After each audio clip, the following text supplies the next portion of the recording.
একটি train 210 metre এবং 122 metre দৈর্ঘ্যের দুটি সেতুকে যথাক্রমে 25 সেকেন্ড ও 17 সেকেন্ডে অতিক্রম করে ট্রেনটির দৈর্ঘ্য কত? A 60 metre, B 65 metre, C 70 metre, D 75 metre. এখানে আমরা কী করতে পারি? এখানে সহজ উপায়, ট্রেনটার দৈর্ঘ্য আমরা এক্স ধরি। এক্স, কোনো ট্রেন যদি কোনো সেতু বা কোনো প্ল্যাটফর্ম অতিক্রম করে তাহলে নিজের দৈর্ঘ্য অতিক্রম করে, তাহলে আমরা কী করবো? এক্স প্লাস 210 মানে অতিক্রান্ত দূরত্ব বাই সময় কত সেকেন্ড অতিক্রম করেছে?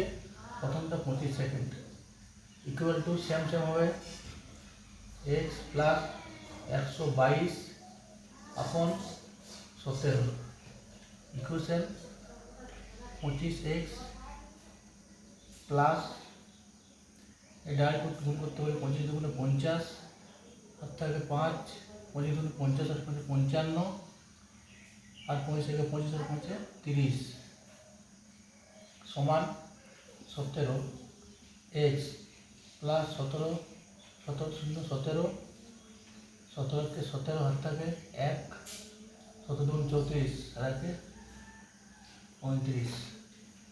এটা ইকুয়েশন কীভাবে হবে?